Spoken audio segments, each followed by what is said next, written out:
Dr. Bloom, I'm going to introduce you. Dr. Jessica Bloom is from the University of Colorado, and she is our VCRC VF Fellow. She's just starting her second year. So thank you for joining us today, Dr. Bloom. You're welcome. And can everybody see this? Yes. Awesome. So as you mentioned, I'm Jessica. I'm a doctor in Colorado. So I'll tell you a little bit more about myself as I go. I'm just going to start a timer for my knowledge. So thank you everybody for having me. And my talk is going to focus on how you can get involved with both research and finding support in your community. So just a little bit about me, so you have some background. I'm from Michigan, and if you're from there, we all point on our hands where we're from within the state, since we think it looks like a mitten.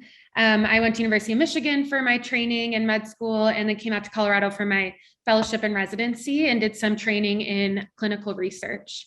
And now I am a pediatric rheumatologist at Colorado. This is our group. If you're ever out there, we have a big Halloween costume dance competition. And then as Joyce mentioned, I am a fellow in the Vasculitis Foundation, Vasculitis Clinical Research Consortium, Fellowship in Clinical Investigation. So I feel really fortunate to be a part of that. And so today I want to just discuss ways for you, as in the patients and caregivers, to get involved, both in research as a participant and a partner, and in our initiatives, as well as in the community. So why does this matter? There obviously are not a lot of children with vasculitis, but each of them matter a lot. And so we want to make sure that even if you're feeling isolated or alone, you know that your voice matters, and so does your care. We need to learn from one another, and you can make a difference in doing that. And it's really important to build community and prevent feeling isolated and feel like we're stronger in numbers. Oops. So I like to include this map just as an idea that shows how few pediatric rheumatologists there are in at least the United States. And I know someone already asked in the chat about this being an issue with patients seeing primary care providers and not getting diagnosed quite as fast as they'd like to. And this just shows, for example, wherever you see yellow, there are 0.1 to less than 0.3 rheumatologists for every 100,000 children. And so as you can see, a lot of states without providers. This is from 2016. I can say at least Colorado now has, I think, 9 attending. So we are getting more, but there's definitely a greater need. And so when it comes to research, I just wanted to go through a couple definitions first. So what is research? Research is when someone tries to find the answer to a question or solve a problem. If you're a child, maybe you're familiar with more of the science fair, science projects, and these are more long-term versions of those where we ask a big question and it could take months or years to get the answer that we'd like. The one definition to know is a research participant. So that would be someone who decides to be part of the research study. So you might be answering questions, donating extra blood, going to a checkup, or being a research partner. And that is someone who actually works as part of the team. So you work side by side with the research team to create and answer the research question. And examples of this might be attending meetings to help design the project or helping to share the answers we find. And both of these are very important. So one thing to mention is that engagement at every stage of the research cycle allows for shared learning. So the research cycle and where you could be a partner goes from having an idea to developing that idea to starting the research process so the project actually is happening, analyzing the data, and then sharing the results. And you might be sitting there wondering, am I qualified for this? I have no idea what to do with research or any of that. And the answer is 100% yes. So you as a patient or caregiver or a ally to one of those people are an expert at knowing what's important to you and also at knowing what you've experienced and what might happen with other families. And so one way that the Vasculitis Foundation has approached this is with the Vasculitis Patient-Powered Research Network. So this is sponsored by the Vasculitis Clinical Research Consortium as well as the Vasculitis Foundation. And their mission is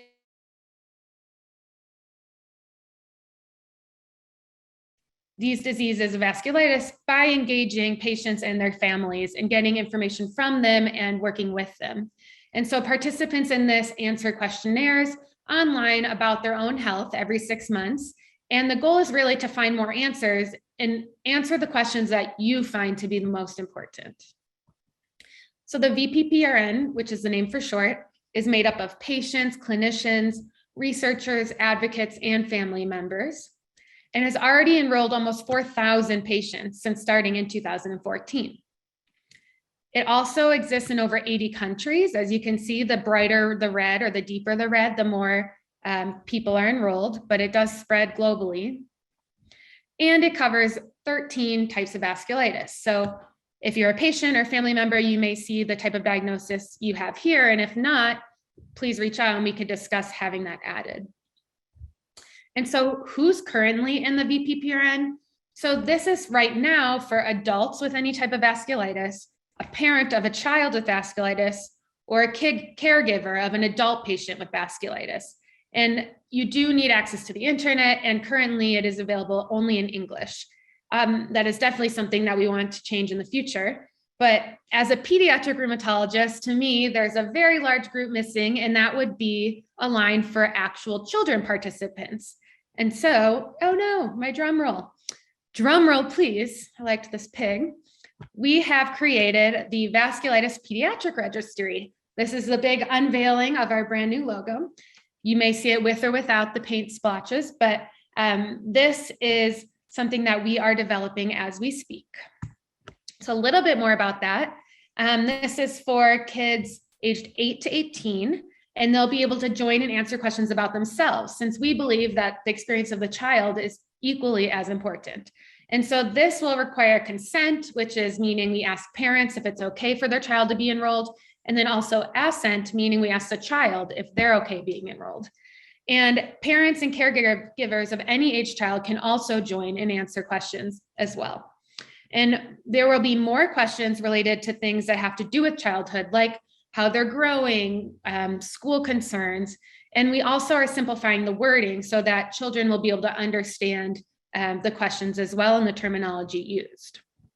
And so once kids turn 18, those children will transition into the adult version of the VPPRN, and we'll be able to track your progress through transition as well, since a lot of kids, we feel a hard part is when you graduate being with your pediatric rheumatologist and you have to go to the more boring adult world, and maybe you get lost in the woodwork. So we want to help with that and see that process through.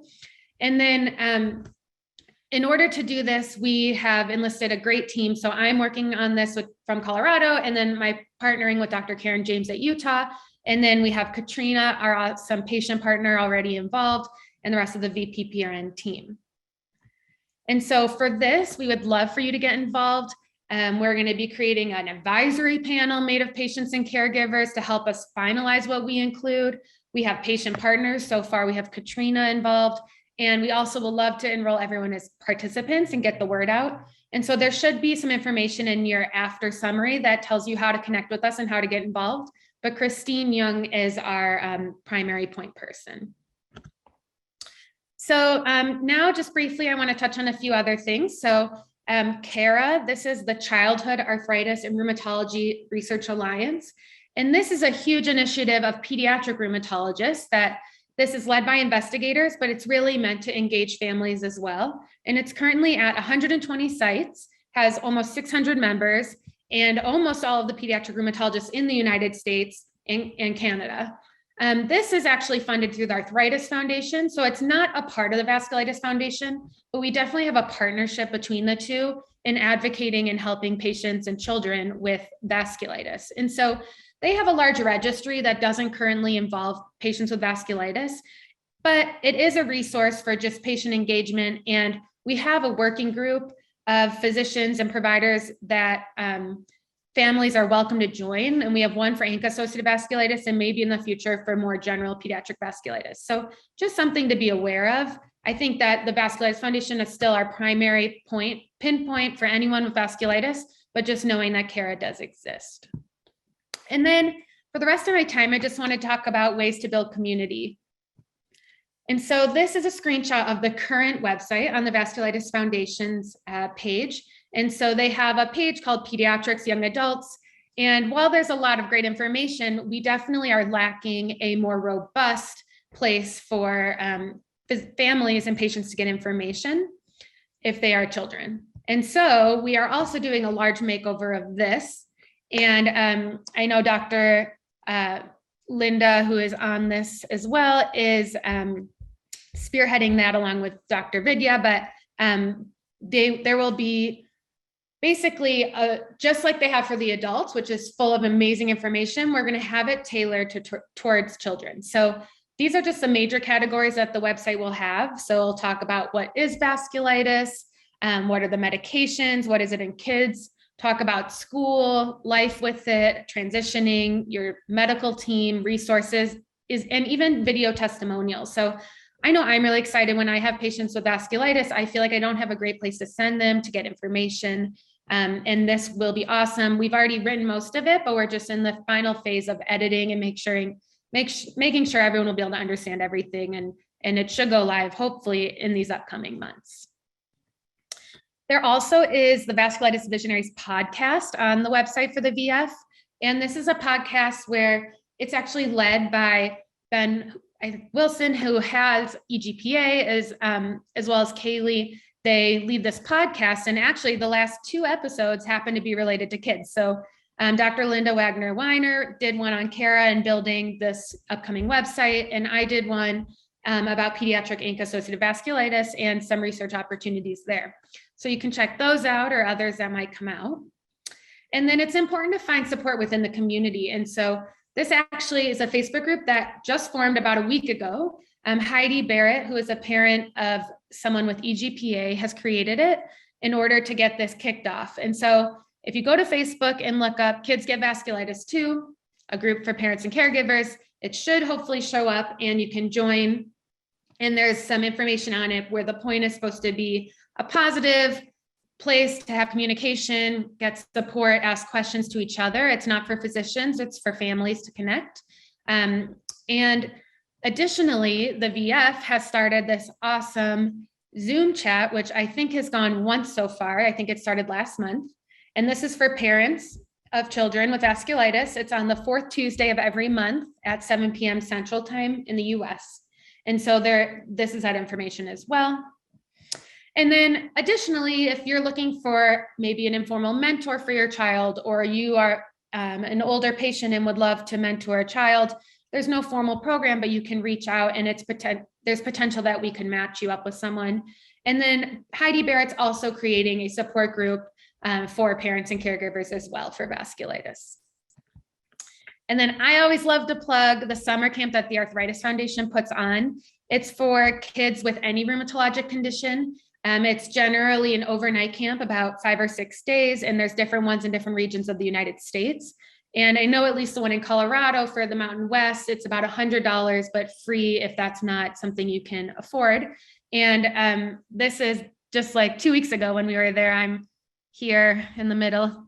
And this is Dr. Soap, who's another doctor I work with. And then some of the counselors are former patients. And we've had patients there with vasculitis and lupus and arthritis. And it's just lots of fun, like horseback riding, archery, all the things, but also connecting and talking about what you're going through.